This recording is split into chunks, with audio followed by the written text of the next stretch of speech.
Now, where'd you get that brand, boy? Don't you know that makes you the backstabbing snake in the grass false shepherd? And we ain't letting no false shepherd into our flock.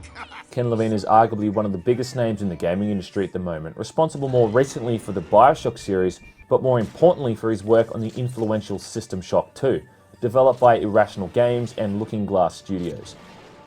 People could argue all day about the questionable quality of the BioShock games, and truth be told, they did kinda lose their way, but few people would argue about the general quality of System Shock 2 on the whole. Released in the late 90s, around that time when the genre was just churning out nothing but quality titles, System Shock 2 is one of the most innovative and unique shooting games of its time. While some of the mechanics are a bit dated and do show their age, it still retains its frightening atmosphere and a level of detail and depth with the gameplay that is rarely seen anymore in shooters. The only real storyline is that your character is some poor sod who finds himself stationed on a starship called the Von Braun.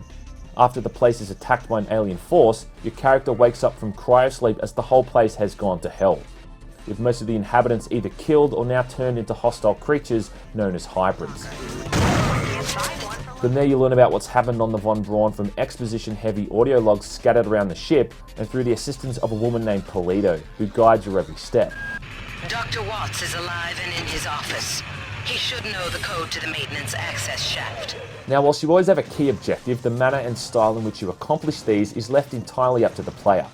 During the game's prologue, you're given the choice of 3 different classes, which set up your basic player stats, but in no way limit you to a certain playstyle. Generally, you're just exploring a certain deck of the Von Braun, and most of your objectives can be completed in the general vicinity, though sometimes you are required to do a bit of backtracking.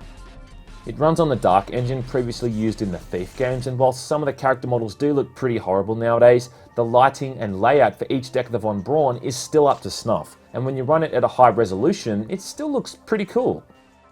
Whilst these maps are generally very large and complex, they're also very narrow and confined, making it seem almost claustrophobic at times. Now, this was obviously done to make it more frightening when you turn a corner and see an enemy right in front of you, and it does kind of work on that level. This is a game with very little hand-holding. You're often told where you need to go, but that's about all the help you're given. You'll encounter locked doors frequently, and often the only way to find the combination to open them is in well-hidden audio logs throughout the Von Braun. I mean, even something as simple as gaining access to a shuttle bay first includes purging the area of a radioactive leak, but even getting something that simple accomplished will have like half a dozen or so sub-objectives. It's not quite on the same level as something like Hexen 2, but it can be a bit convoluted at times.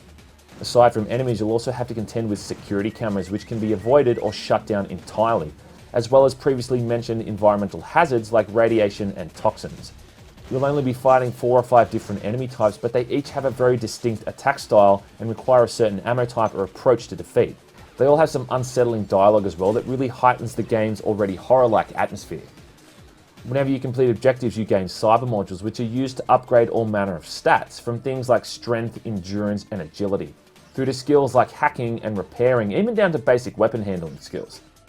Each stat can be upgraded a maximum of 6 times, and obviously the higher the skill gets, the more it costs to upgrade. This isn't the type of game where you're going to be upgrading every single skill, so you've got to be a little bit mindful of what build you're going for and spend points accordingly. Else you're going to end up with wasted points, which just makes you feel like a total jackass. The only skill I would say is outright mandatory to upgrade is hacking. Hacking is as simple as clicking with the left mouse button, but mastering it means you can turn off security cameras in the area and also get access to otherwise locked doors and supply crates. As supplies are always in short supply, having this skill mastered is extremely beneficial. Security system offline. Now, whilst the game has 3 classes, in the grand scheme of things there's ultimately only 2 real main playstyles you'll be choosing from, either using guns and melee weapons or using the various psionic abilities. Now, guns are pretty straightforward. You've got 4 different types: standard, heavy, exotic, and energy, with skill points for each category. Weapons range from things like pistols and shotguns through to more bizarre looking alien weapons. Overall, using guns primarily isn't really that bad, but it's not that great either. The hit detection for weapons in general is a little bit off at times due to some really crappy hitboxes. In a game where almost every single bullet counts, having one of your precious arm-piercing bullets miss its intended target for no good reason is just annoying. Some of the bigger weapons like the grenade launcher and assault rifle feel really underpowered as well, which can make the shooting a little bit unsatisfying. But it's these psionic abilities where the game has the most customization and depth. Psionic abilities are basically the game's version of superpowers, which you can use with an item called the Psi Amplifier. At first, all you can really do is shoot out balls of energy and increase your hacking skill, but with each new tree unlocked, you boost your energy pool and can unlock some truly powerful abilities. The last Psi tree has skills that allow you to turn invisible, letting you run right past enemies entirely, and it also has a healing skill which can restore all of your hit points in a matter of seconds. Taking this route means you'll pretty much have to forego other stats like strength and endurance, but once you've mastered this tree, it takes the game to a whole new level and offers limitless replayability. When combined with melee weapons, some of the psionic abilities can literally boost your strength to the point that you can kill even the toughest of enemies in the game with 1 or 2 hits. For its time, and even by today's standards, System Shock 2 really is a downright spooky game. I can remember being scared shitless when I was younger, trying to run away from hybrids, only to turn around and see them still right on my ass. Part of this is the sound design in general, which is just amazing. There's a sort of pseudo-techno soundtrack with random music tracks playing when you enter certain areas, but my biggest suggestion is that you just turn that shit off entirely and let the ambience do the work for you. When you're just moving down an empty corridor with the buzzing of a nearby neon sign and the rumbling of the Von Braun in your ears, it makes for a fantastic atmosphere. Much like Thief the Dark Project, sound is directional and often gives you hints on where nearby enemies might be lurking. One of the gaming industry's biggest plot twists occurs about halfway through the game, changing the shift and tone of the last half of the campaign entirely. I won't ruin it, but most folks will know what I'm talking about. Exploring every single area thoroughly is essential to progression, not only because it gives you access to audio logs, but also because it's a good way to find cyber modules and health and ammo supplies, which are generally hard to come by. This is a game that always rewards your curiosity in one way or another.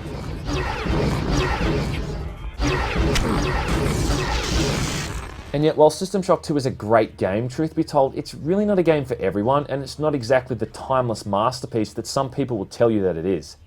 For starters, it's a very unforgiving game. Are you low on cash and you got no money to buy more ammo? Bad luck. Are you suffering from toxins or radiation and can't do anything to stop yourself from dying a slow, painful death? Bad luck.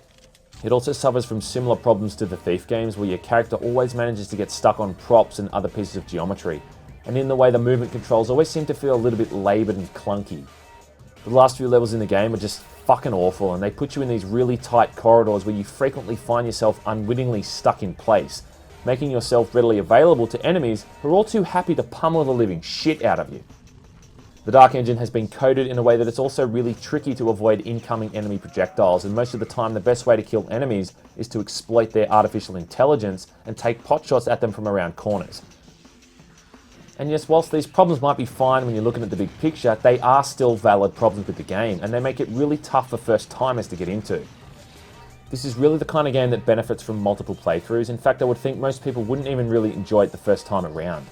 Everything seems too complex and hard to find, and the abundance of skills and weapon choices on offer from the get-go can be really overwhelming. Once you go into it with a clearer head and an idea of what type of playstyle you want to go for, you can focus more on the atmosphere and the story, and spend less time concerned about where you need to go next. I mean, take for instance the researching skill. Now this is a skill where you can research the remains of enemies to discover their weaknesses and make them easier to defeat. Researching an item is as simple as right-clicking it in your inventory, if you've got the skill of course, but often you will need a series of chemicals to research each item, which you find in chemical storerooms on each deck. The catch here is that not every storeroom has the chemicals you need, so you'll frequently have to backtrack to another floor to see if it has what's required. Again, this is just needlessly time-consuming for no apparently good reason. And while so-called hardcore gamers lap this kind of thing up, which is fine and dandy, someone playing this game for the first time is probably just going to see this as a general nuisance more than anything else. The people who tell you they've had no problem with this are probably the same people who finished the game 50-odd times. Chemical needed. I think the biggest problem is that people who give this game a try are going to do so after playing the Bioshock series and think it's going to be more of the same. Instead, they find a campaign with practically no player assistance and a Windows 95 era user interface, and they'll drop the game before they've even given it a real chance.